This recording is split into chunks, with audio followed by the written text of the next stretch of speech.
A paz de Cristo seja com todos. Ele trazer uma palavra para mim, para a sua meditação, e que o Senhor desde já esteja te abençoando poderosamente. Romanos 12, verso 1 diz assim: Rogo, pois, irmãos, pela misericórdia de Deus, que apresenteis os vossos corpos em sacrifício vivo, santo e agradável a Deus, que é o vosso culto racional. E não vos conformeis com este século, mas transformai-vos pela renovação da vossa mente, para que experimenteis qual seja boa, agradável e perfeita vontade de Deus. Amém. Só até aqui então. Texto de Romanos, texto riquíssimo, né? Um texto atualíssimo. Né? Nós vamos perceber nesse texto que é algo muito atual, por mais que os tempos vão se passando, os dias vão se passando, mas esse texto parece que a cada dia ele se torna mais atual. É assim que eu percebo quando eu leio esse texto. Então, o texto de Romanos, ele manda nos dá uma ordem e determina que venhamos fazer algo. Que nós venhamos apresentar o nosso corpo, os nossos corpos como sacrifício vivo, santo e agradável a Deus, que é o nosso culto racional. Então o seu corpo pertence a Deus. Tudo que nós temos pertence ao Senhor. A nossa boca pertence ao Senhor. Então o que nós falamos precisa ser conforme a vontade do Senhor. O nosso olhar pertence ao Senhor. Então devemos ter cuidado com o nosso olhar. A nossa vida pertence a Deus. Tudo que nós temos pertence a Deus, porque Ele é o nosso Senhor. E a Bíblia nos chama de sacerdócio real, a nação santa. A Bíblia nos chama de um povo separado. Está escrito na Epístola de Pedro. Então, como um povo separado, nós precisamos ser diferentes. Mas a Bíblia também nos ensina algo tremendo e poderoso em Levítico.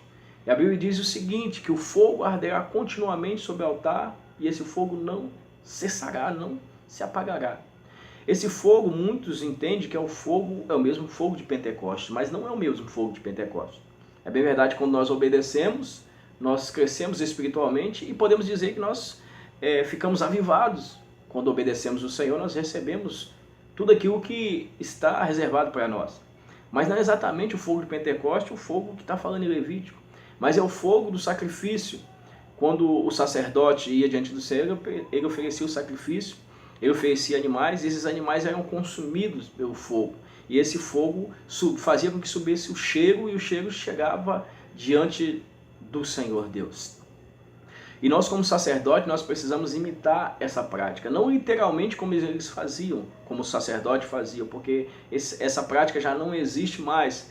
Mas o sacrifício hoje sou eu, o sacrifício é você. Nós somos o sacrifício diante do altar do Senhor. E também as nossas ações são sacrifício. Tudo que nós fazemos é sacrifício diante do altar. Tudo aquilo que nós oferecemos é sacrifício, tudo aquilo que nós oferecemos é oferta diante do altar do Senhor.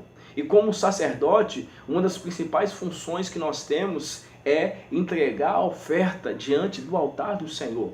E eu te pergunto, se você tem entregado uma oferta diante do Senhor como servo do Senhor.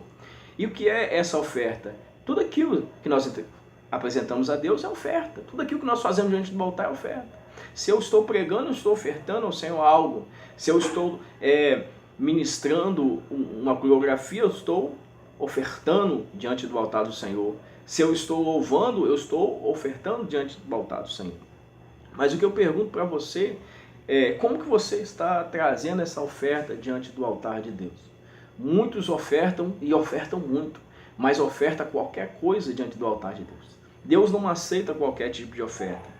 Deus não aceita qualquer coisa. Eu vou perguntar para você algo. Você aceita qualquer coisa? Você vai dizer para mim, não, eu não aceito. Se você, sendo um homem falho, pecador, não aceita qualquer coisa, imagine Deus, santo, todo-poderoso, perfeito. Ele vai precisar de algo qualquer de nós. Não, Deus quer algo perfeito, algo digno diante do altar dele. Então, se você oferta, você tem que ver, tem que analisar o que você está ofertando. Às vezes nós passamos o dia todo falando o que não deveríamos falar. Passamos o dia todo, às vezes, brigando com um com o outro, discutindo com o esposo, com a esposa, discutindo com pessoas, usando os nossos lábios para falar a palavra que não deveríamos falar. E aí à noite nós estamos diante do altar do Senhor. Que nós vamos pedir misericórdia a Deus e pedir ao Senhor para nos dar entendimento dessas coisas e para que nós venhamos ter uma visão de pureza e de santidade diante do Senhor. A Bíblia diz que o fogo arde constantemente, mas é preciso ter oferta. O fogo não se cessa. O fogo de Deus estando aceso diante do altar é sinal que Deus está dizendo: eu quero a minha oferta, eu quero o sacrifício, eu quero algo sendo colocado diante do meu altar. E nós necessitamos ofertar algo ao Senhor. E eu te pergunto se aquilo que Deus te chamou para fazer, você está fazendo. Porque aquilo que Deus te chama para fazer é uma oferta diante do altar dele. E se você está fazendo, está sendo... você está realmente ofertando algo diante do altar do Senhor, mas se você não está fazendo a oferta que você deveria entregar, não está entregando. Tem muitas pessoas que ofertam diante do altar do Senhor, mas ele vai diante do altar do Senhor e faz só por fazer. E diz: eu vou fazer porque se eu não fazer, ninguém vai fazer. Se eu não mover essa situação, se eu não fazer esse algo, ninguém vai fazer. Eu vou dizer para você, se você não fazer, Deus vai levantar outro, porque Deus... ele não precisa exclusivamente de você nem de mim. A obra de Deus não para se eu e você pararmos de fazer, porque Deus sempre vai levantar outro. Sempre foi assim em toda a história. Ah, mas eu sou muito capacitado, eu sei fazer muito bem. Deus vai levantar outro melhor que você, ou outro que sabe fazer menos do que você, mas que Deus vai surpreender a todos, porque Deus é Deus de surpresa. Deus é Deus de capacitação, Deus capacita aqueles que não são capacitados. Então, não pense que você é alguém exclusivo, porque Deus vai levantar outro se for necessário, porque a obra dele não vai cessar por causa de mim nem de você.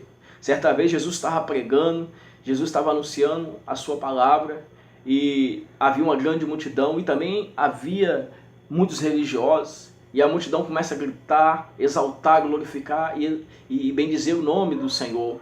E os religiosos se sentiram incomodados com aquela situação, e até mesmo os discípulos, e alguém diz: mestre, quer que façamos que eles se calem? E Jesus disse: olha, ainda que esses se calem, as próprias pedras clamarão. Eu vou dizer para você uma coisa: se você não fazer a obra de Deus, se você não fazer a vontade do Senhor, se Deus for necessário levantar pedra para fazer, ele levanta. Se for necessário que ele levante uma jumenta, assim como ele usou uma jumenta para falar, ele vai usar uma jumenta para falar. Se for necessário Deus levantar aqueles que ninguém acredita ou que ninguém dá nada, Deus vai levantar e vai usar, porque a obra de Deus não vai parar, e a oferta diante do altar do Senhor não vai cessar, porque se você não for alguém que vai levar o sacrifício, a oferta diante do altar de Deus, Deus vai levantar outro, porque Deus tem compromisso com a obra dele e tem compromisso com aqueles que temem o nome dele. Quando nós ofertamos, quando nós apresentamos um sacrifício diante do altar do Senhor, que já não é mais os animais que são mortos, mas é as nossas ações e a nossa própria vida, o nome de Deus é glorificado e exaltado, e o Senhor fica contente e satisfeito com a nossa atitude diante do altar dele. Que o Senhor te abençoe e te guarde, e que o Senhor a cada dia te dê entendimento e a revelação da palavra dele. Que Deus te abençoe hoje e sempre, no nome do Senhor Jesus Cristo, o Nazareno. Amém e amém.